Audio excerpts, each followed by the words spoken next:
I'm World Cup champion Megan Klingenberg. Wondering who you should root for at the FIFA Women's World Cup? I'm hosting a new podcast, My New Favorite Futbolista, where I will introduce you to soccer's brightest stars and the causes they are championing. From the 22-year-old American phenom speaking out about student-athlete mental health, I try to just approach everything with you don't know what someone's going through, to the U.S. defender who travels to tournaments with her young son. Am I ever gonna be able to run for 5 minutes straight? Check out My New Favorite Futbolista wherever you listen to podcasts. Getting the smile and confidence you've been dreaming about, all from the comfort of your home, isn't a total mystery with Byte clear aligners. Just don't be surprised if all your friends start asking, what's your secret? Begin by ordering your at-home impression kit today for only $14.95. Byte clear aligners are doctor-directed and delivered to your door. Treatment costs thousands less than braces, plus they offer flexible financing, accept eligible insurance, and you can pay with your HSA FSA. Get 80% off your impression kit when you use code WONDERY at Byte.com. That's BYTE.com. Start your confidence journey today with Byte. The spirit of performance is what defines Acura, and now it's electric. Introducing the ZDX, Acura's most powerful SUV yet. Crafted using the same formula that brought them electrified supercars and multiple IMSA championships, the ZDX has track-tested performance that packs an energy all its own. Unlock the energy and order yours at Acura.com. Edit audio. I love women's basketball because it's bringing people together from all over the world. This is Rebound Revolution, the women's basketball podcast that is as much about queer feminism, fashion, and social justice as it is about what happens on the court. I'm your guide, Dr. Money, your favorite full-time Indiana Fever fan and part-time scholar activist. Whether you're a veteran fan with season tickets, really want to become a rookie fan, or are just as gay and nerdy as I am, join me as we get into it all. One thing we know about women and trans ballers is that the players be playing as much off the court as they do on the court. Welcome to Out of Bounds, a special episode where I bring you a little something extra from recent women's basketball news. We'll get into game recaps, some light gossip, iconic style moments, and so much more. Let's start inbounds with some recaps and recent iconic moments. I think we can all agree that the first iconic moment of this season is our new look and sound. Am I right? Yes. Rebound Revolution has a new logo, colorway, and a new vibe. Is this what teams feel like when they get new jerseys? This season, we are expanding to topics and players outside of just the WNBA because there are so many stars in women's basketball and many of them get left out of the conversation. But y'all know we can't leave them out of the revolution. Let us know what you think about the new vibe and conversations this season. But really, there's been so much happening recently with women's basketball. Woo! Athletes Unlimited wrapped up their third season this summer, and Alicia Gray walked away as the season champion. AU is a little different as a league than other basketball leagues.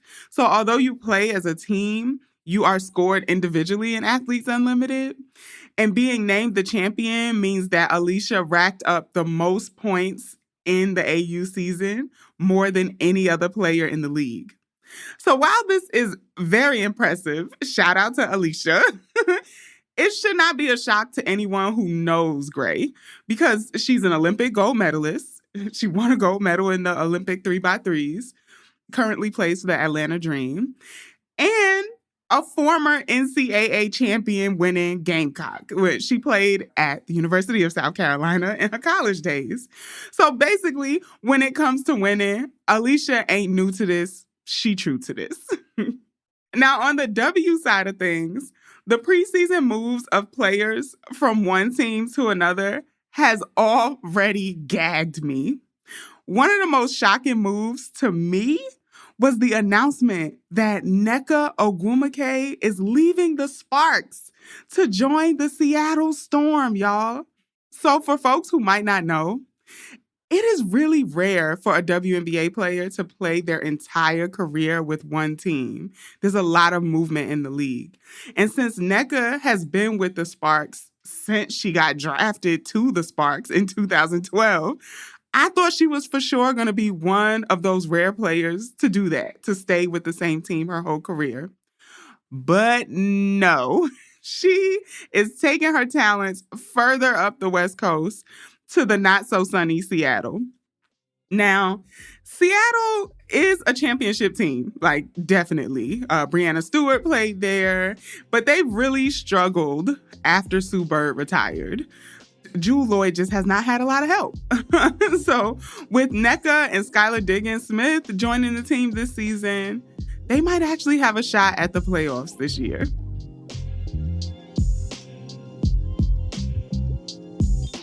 Now let's get back out of bounds where we belong and leave the stats to the professionals. First off, fuck Ben Bulk and all the glorified Twitter fingers turned writers like him. Okay, so just to catch y'all up, staff writer for the LA Times, Ben Bulk, wrote a deeply bigoted article about LSU before their Sweet 16 game against UCLA. Let me just read y'all how this article starts. This isn't just a basketball game. It's a reckoning. Picking sides goes well beyond school allegiance. Do you prefer America's sweethearts or its dirty debutantes? Milk and cookies or Louisiana hot sauce? Yes, he actually wrote that. So I have so many problems with this. Like, obviously, the rampant misogynoir, that intersection of anti-Black racism and misogyny. So let's just walk through a few of the points that I have an issue with about articles like this and coverage like this. First of all, these are kids we're talking about. A freshman player can be as young as 17 at the start of a basketball season, and the seniors are 22 max. So 17 to 22-year-olds is who we're talking about when we're covering college basketball. This is such a point in your life where you're making sense of who you are.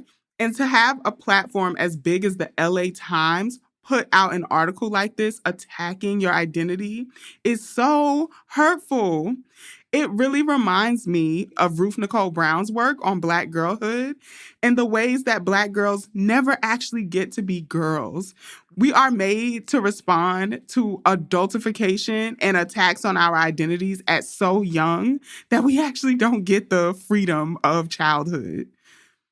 And that's why it really bothers me when white people irresponsibly, and I don't know if racistly is a word, but I'm going to use it, irresponsibly and racistly cover sports, especially women's basketball. My second thing that this article made me think about is we're almost 20 years past when Don Imus got fired for his racist comments about the Rutgers women's basketball team. And Black girls in sports are still having to defend their personhood before they ever actually get to play defense on the court. It is so exhausting to be a Black girl trying to do something. You can't just focus on being great at your craft or your passion because you have to do all this identity protection first to just show up in a space as yourself. And kind of in that same vein, another thing that really irritated me about this article is how clear it is that racism and the gender binary are deeply connected. What I mean by this is this assumed goodness versus this assumed or inherent badness or viciousness of Black girls versus white girls, with white girls being assumed good and Black girls being assumed bad or lascivious in some way. It's such a clear example of how racism and the gender binary and gender as a construct are interconnected. It's also reminding me of a tweet that I saw about Cameron Brink. And the tweet was something like, if all the players looked like this, I would watch women's basketball. And for folks who might not know, Cameron Brink is a very blonde, very tall, very thin, and very amazing basketball player. I think it's really fascinating because I think any woman who plays sports is transgressing our ideas of gender. But tweets and articles like this make it really clear that if you are going to transgress gender in some way, you better do it in a traditionally attractive white body. Like you can't fall too far out of the norm or the attacks begin. And lastly, I will just say, they issued a revision of this article because Kim Mulkey said that, she came out and said that the article was sexist and that if they were men, they would never write an article with this tone about them, which, yes, but Kim, again, you're missing the point. It was also a deeply racist article. And the fact that Haley Van Lith had to call it racist and not their head coach was an issue. And me personally, I think if a coach does not have the range to address racism in a sport as diverse as college basketball, I really don't think they should be trusted to lead a program. Again, these are very young people, and they should not be tasked with going to school, getting their schoolwork done, managing NIL deals and this new public persona that they have, playing this sport that they love, and also having to defend themselves against media attacks. I think that is inherent to the role of a head coach, and there are head coaches who do this amazingly. Shout out to Dawn Staley, who I think is one of the best at protecting her players from media attacks. And I'm also thinking about Gino from UConn. He does this very well, too. I think it's part of the job, and if you don't have the range, you shouldn't have the job. Whew. Now let's get into some more fun out of bounds, okay? Let's get into some tea.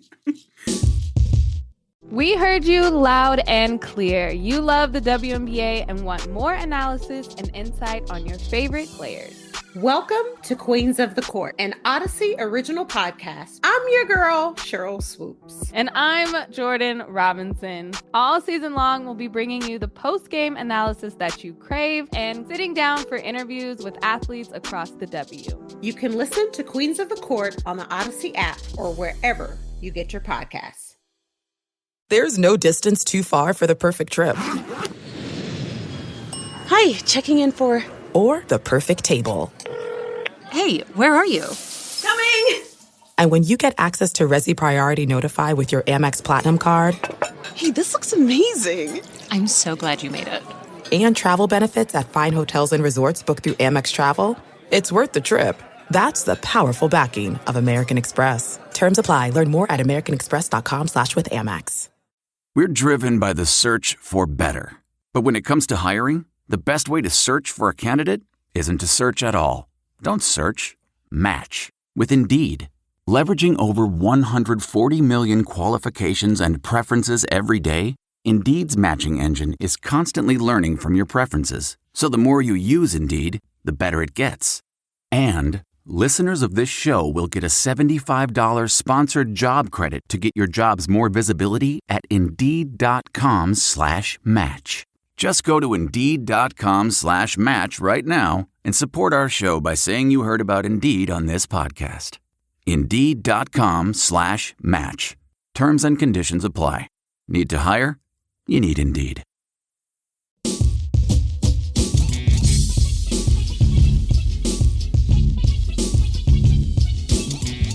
It looks like Athletes Unlimited softball champion and Natasha Cloud's ex-wife, Alicia Ocasio, has a new boo. None other than another Athletes Unlimited star, Taj Cole. Okay, y'all, so according to me and my friends' internet sleuthing, Alicia and Natasha quietly split sometime in 2023. They removed all the pictures of each other from their Instagram pages and stopped doing the, my wife, my wife, my wife in interviews. I think that's a millennial divorce, right? When you remove all the pictures and stop mentioning them. Or at least it's a separation, okay? So since then, they both have sort of soft teased new relationships. This is totally my own speculation, but I think Taj Cloud and Izzy Harrison had or might have a thing, okay? And let me tell you, I would be at the front of the line for the fan club for that couple, okay? That would be such a fine basketball power couple. I would be here for Taj Cloud and Izzy Harrison. But this summer, Alicia made it pretty clear that she was booed up because she posted a sleeping picture of Taj Cole. That's right, y'all. The infamous, this person is sleeping, we're in bed together, this is an intimate moment, they don't know that I captured, picture. She posted it. And if that wasn't enough, she also shouted her out as the player she was rooting for to win the AU season. Now, I love Taj Cole. She's an amazing player. She's very fun to watch play, but she didn't have the greatest season. She wasn't even ranked top 10. So for Alicia to shout her out, that was really I'm rooting for my boo no matter what shout out. I think that combined with the posting the sleeping picture confirms that there's a little romance going on between the two of them. Now, if you see something that you think is out of bounds worthy, let me know and I'll shout it out on the show. Email us at hello@editaud.io. Rebound Revolution is an Edit Audio original podcast. I'm your host, Dr. Money McEachern. This episode was produced by Melissa Houghton, Mick Finnegan, and me. It was edited, mixed, and mastered by Mick Finnegan. Our executive producer is Steph Colburn. Thank you to Kathleen Speckert and the whole Edit Audio team. And to y'all for listening.